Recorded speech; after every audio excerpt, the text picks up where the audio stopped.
la Europa más amplia, solo somos el 5% de la población mundial. Somos 4 gatos. Pero esto sí, producimos el 25% de la riqueza mundial. Somos pocos, pero muy productivos y ricos. Pero ahora viene el dato terrorífico. Gastamos actualmente el 50% del bienestar mundial. Es decir, todo lo que se gasta el mundo en sanidad, en educación, en servicios sociales, etcétera, nos lo gastamos los europeos, que solo somos el 5%, pero en cambio solo producimos el 25%. Esto no es sostenible. Generar el 25% de la riqueza y gastar el 50% del bienestar social.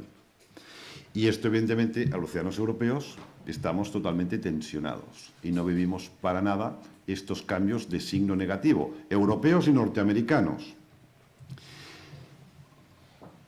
Ya no tenemos seguridad en nada, estamos totalmente inseguros, ni de trabajo, ni de vivienda, ni tan siquiera seguridad física, porque sales a la calle y viene un yihadista con un camión y te atropella.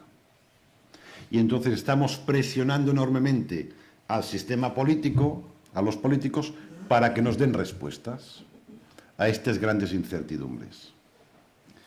Fíjense que el sistema político es claramente impotente. El poder ya no está en manos de la política. Lo siento, diputados, pero esto es el análisis que hace un politólogo muy potente. Yo soy de ciencia política, soy politólogo, un politólogo que se llama Peter Mayer, que el año pasado escribió un libro, el título es muy revelador, que se titula Gobernando el vacío. Es un libro muy pequeño, muy denso, pero enormemente iluminador, de alguien muy serio que lo escribió justo antes de morirse. Se murió hace 3 o 4 años y luego salió de forma póstuma publicado este libro que a mí me impresionó mucho. Y él argumenta, el poder, es una intuición que todos tenemos, ya no está en la política, está en la economía. Con lo cual, la política, ahora que tiene que afrontar retos y demandas ciudadanas, no tiene capacidad para dar respuesta. Fíjense que la política no tiene capacidad para hacer alta política. ¿Qué alta política para mí? Es definir políticas económicas. Esto es la alta política. No quiero hacer chistes fáciles, pero fíjese, en los 40 años que tenemos de democracia, ¿quiénes han sido ministros de Economía? ¿Hay alguna diferencia entre que uno sea del PP o del PSOE? Todos son cortados por el mismo patrón. Vale, Montoro, yo estuve el lunes en unas jornadas con Montoro, Montoro parece un teleñeco, pero es muy parecido a los demás. Recordad los orígenes, Solchaga, Boyer, Solbes, es igual, todos tienen la misma política económica. ¿Por qué no pueden hacer ninguna otra? Se difuminan totalmente las diferencias entre izquierda y derecha. Se difuminan a nivel de política mayúscula, repito, es la política económica. Luego, en minúscula, sí que hay grandes diferencias. Y uno se dedica a temas de memoria histórica, temas de igualdad, no está bien, es muy importante. Pero recordemos, si no puedes cambiar la política económica, las otras políticas tampoco las puedes cambiar. Las puedes cambiar de forma simbólica, pero no tienes dinero. Puedes hacer una nueva ley de servicios sociales de carácter universal, pero luego no la aplicas porque no tienes dinero. Aquí tenemos leyes y preámbulos maravillosos que han hecho los partidos de izquierda, pero no se han aplicado, por falta de una distinta política económica que no pueden hacer. Con lo cual Peter Mayer incluso dice que en Europa, porque yo estaba planteándome la posdemocracia, habrá posdemocracia en el futuro, y resulta que va y Peter Mayer me dice que ya estoy viviendo la posdemocracia. Y su argumento es terrible. Dice que en Europa ya no existe democracia. Democracia real, material. Dice que existe democracia constitucional, formal, inicial, inercial y administrativa. Porque la gran democracia real consiste en que tú puedas elegir alternativas claramente distintas. Y aquí nadie te ofrece alternativas claramente distintas, sino siempre te ofrecen la misma medicina, que es la capacidad de donar ninguna medicina, porque la política económica ya no la hacen los gobiernos, sino que la hacen. Y además, fíjense que otras políticas que son muy importantes, como ahora son las políticas reguladoras, cómo regulamos la energía, cómo regulamos, bueno, la propia economía, la banca, todas las hemos liberado de la política y las hemos puesto en agencias reguladoras independientes porque esto es demasiado serio para que lo hagan los políticos. Y es demasiado sofisticado. Perdone, la regulación de las telecomunicaciones, la regulación de la energía, la regulación de las pensiones en los otros países que están todas privatizadas, son temas de gran calado político. Pues no, señor, lo dejamos en agencias independientes, donde lo manejan tecnócratas y con esas epistémicas que nadie sabe quién controla. A ver, la política en Europa, ¿quién la hace? Angela Merkel no, la hace el Banco Central Europeo. ¿Y esta gente quién los ha elegido? Draghi es el que nos manda. Pero Draghi, ¿quién lo ha votado? ¿De dónde ha salido Draghi? Bueno, por lo tanto, la política no tiene capacidad de intervención. Fíjense que la política es tan impotente que ni tan siquiera hace su función más básica y primaria. Un partido político, ¿cuál es su función más básica y primaria? Es filtrar élites. Es decir, de los afiliados y simpatizantes, los filtra y propone candidatos que al final nos van a gobernar. Entonces, son filtros. Pues resulta que no son capaces ni de hacer de filtro. Porque Donald Trump, ¿quién lo eligió? El Partido Republicano no. Salió en contra del Partido Republicano. Macron en Francia, ¿quién lo eligió? Estaba en un partido, se sale del partido y de golpe gana las elecciones. El que se supone que será futuro presidente de la Generalitat, si sale algún día de la cárcel, es Oriol Junqueras. La gente no lo sabe, pero él se hizo líder del partido de Esquerra Republicana, pero 2 meses antes no estaba afiliado al partido, era simpatizante. Se afilia al partido y de golpe se hace con el poder del partido. Y además, siempre los que elige como colegas, como consejeros, nunca son del partido, sino siempre son externos del partido. Los militantes de Esquerra todos están enfadados. Dice, ¿para qué sirve estar en el partido? Si al final justamente va a buscar siempre los líderes fuera del partido. Cuanto ya los partidos políticos no tienen ni el poder más básico ni más fundamental. Claro, eso es terrible. Y los ciudadanos vivirán en una no democracia material, pero recordemos que los ciudadanos votan. Y como los ciudadanos estamos crispados, estamos temerosos, entonces pegamos un puñetazo encima de la mesa y utilizamos el voto. Y esto explica, leí hace 3 años un artículo de una socióloga que decía, estamos a 3 elecciones de la caída de Occidente. Ahora todos son grandes palabras, ¿eh? La caída de Occidente, como la caída del Imperio Romano.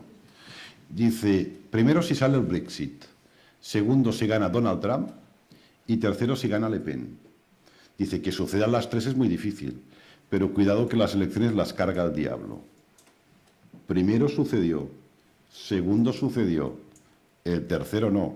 Pero como Macron siga metiendo la pata, que no hay otra forma que meter la pata, en las próximas presidenciales francesas gana Le Pen, hija o nieta, pero gana Le Pen. En el norte de Europa toda esta tensión está generando que voten a la extrema derecha.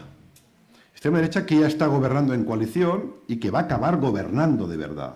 Ojo, extrema derecha no es la extrema derecha que nosotros intuimos, son nazis.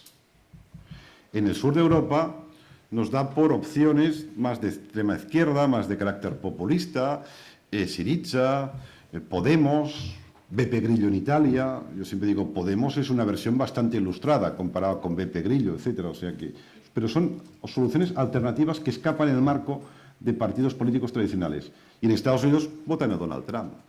A mí me impresionó ver cómo grandes intelectuales de izquierda confesaban que habían votado a Donald Trump. Y dicen, no, si Donald Trump es un auténtico insensato, es un enfermo mental, es un irresponsable, pero yo le he votado. Y esto, dice, porque estoy harto de los partidos tradicionales, busco respuestas, pego un puñetazo en la mesa. Bueno, esta es la situación actual de crispación en Europa y de política más o menos alternativa, alguna clara demagógica, alguna más estructurada y de carácter ilustrado. Y no es más que la impotencia de los partidos tradicionales, que la gente lo que pide a los partidos es que devuelva la pasta del tubo de dientes dentro del tubo, que es la globalización. Esto es lo que promete Donald Trump. Ford anuncia que va a deslocalizar una empresa a México y apareció Donald Trump delante de la puerta y dijo, Ford hará lo que quiera, pero no va a vender un solo coche en Estados Unidos porque le voy a meter una arancel del 60%. La gente aplaudía con las orejas. Y su última frase de campaña fue demoledora. Ustedes pueden votar a la vieja política corrupta de Washington o pueden votar al pueblo. El pueblo, curiosamente, es él. Y al final acabó ganando. Bueno, esta es la situación que vivimos. Y todo esto afecta a la administración pública. Claro que afecta.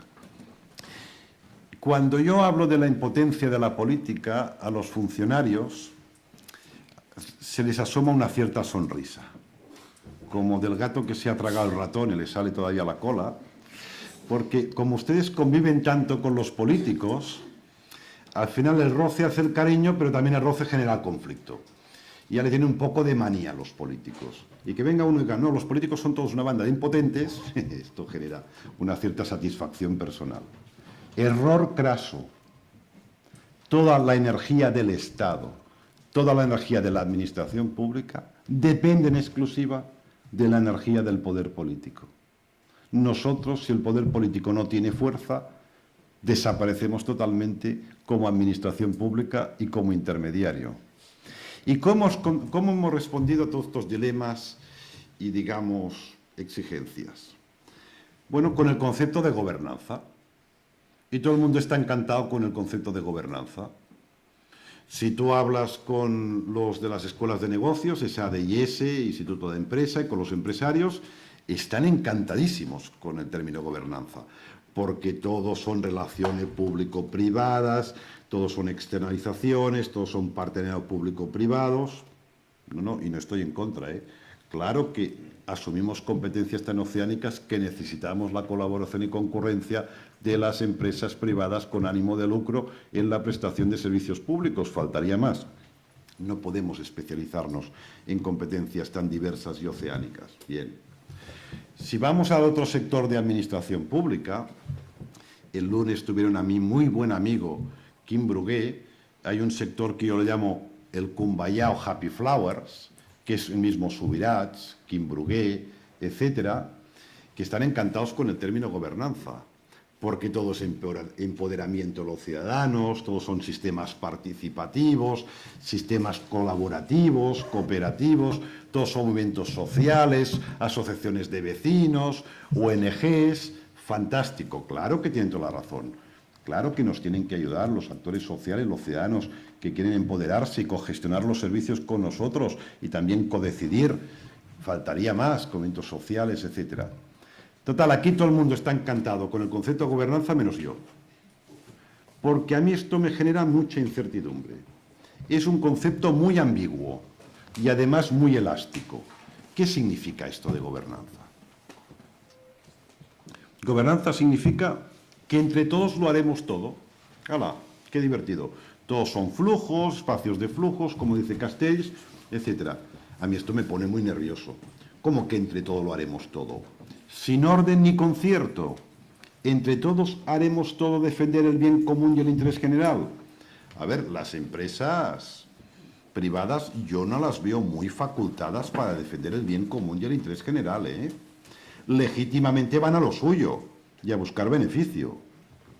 Con perdón, pero yo a los movimientos sociales, ONGs, fundaciones, etcétera, no los veo muy capacitados para defender el bien común y el interés general. Los veo capacitados para defender elementos sectoriales. A uno les pregunta la vivienda, a otro les pregunta elementos medioambientales, pero no tienen una visión transversal. Por defender lo suyo, son capaces de generar externalidades negativas al resto del sistema. Es decir, el único actor que sigo viendo acreditado, claro, si hubieras dirá que soy un clásico, pero el único actor que sigo viendo acreditado para defender de forma transversal el bien común y el interés general es la administración pública. Y la administración pública bajo el mandato de los políticos que acceden vía democracia representativa.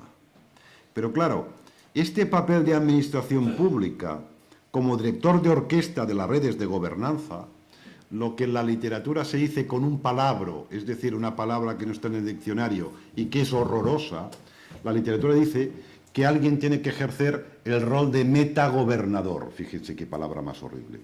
Metagobernador.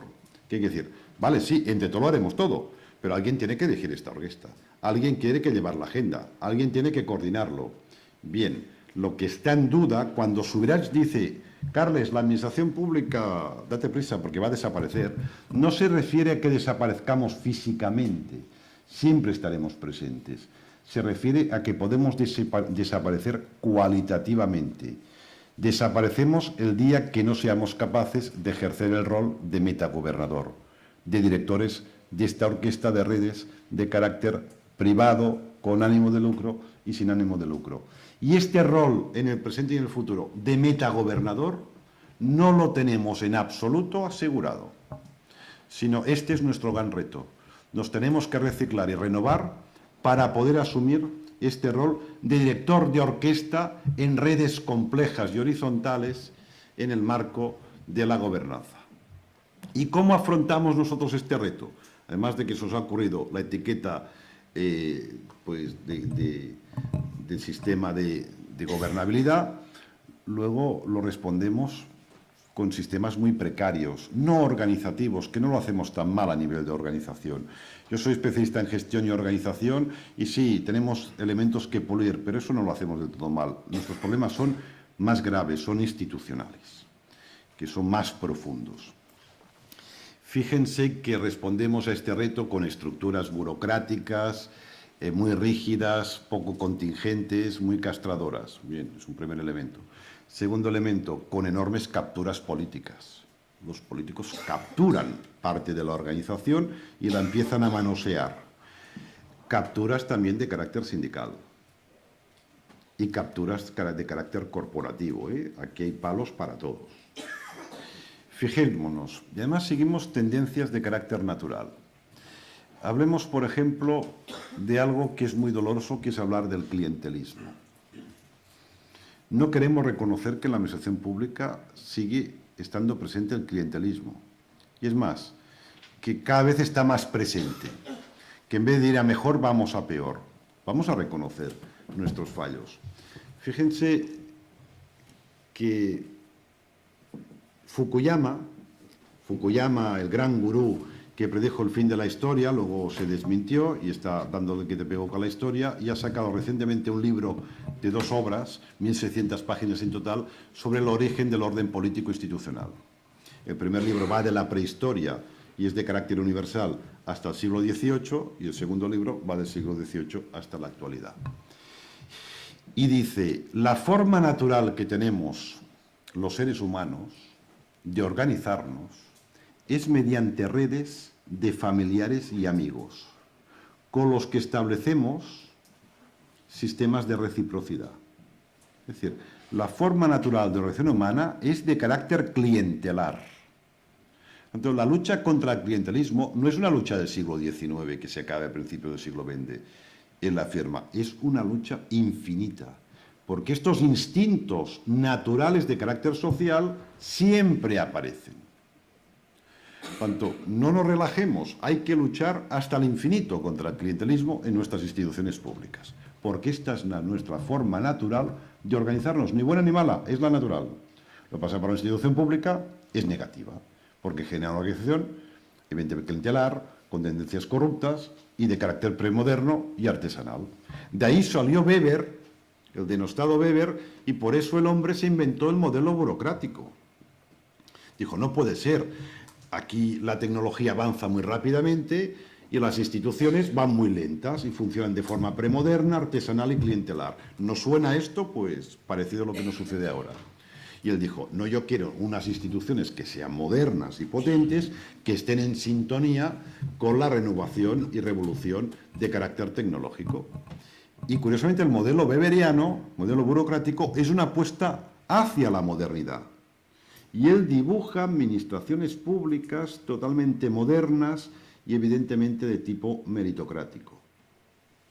Claro, lo que pasa es que decimos, el modelo burocrático se ha quedado anticuado. Bueno, el modelo burocrático es perplejo, porque los principios que sientan el modelo burocrático siguen siendo totalmente vigentes. ¿Quién puede estar en contra de la meritocracia en el acceso a la administración pública? ¿Quién puede estar en contra de la meritocracia en la carrera administrativa? Que sean los más motivados, que mejor se preparen, etcétera, los que alcancen posiciones de más relevancia.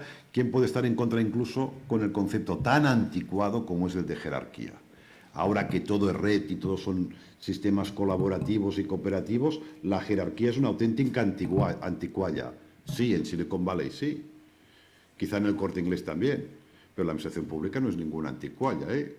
La jerarquía, porque la jerarquía nos dice algo tan sencillo que los de arriba mandan sobre los de abajo.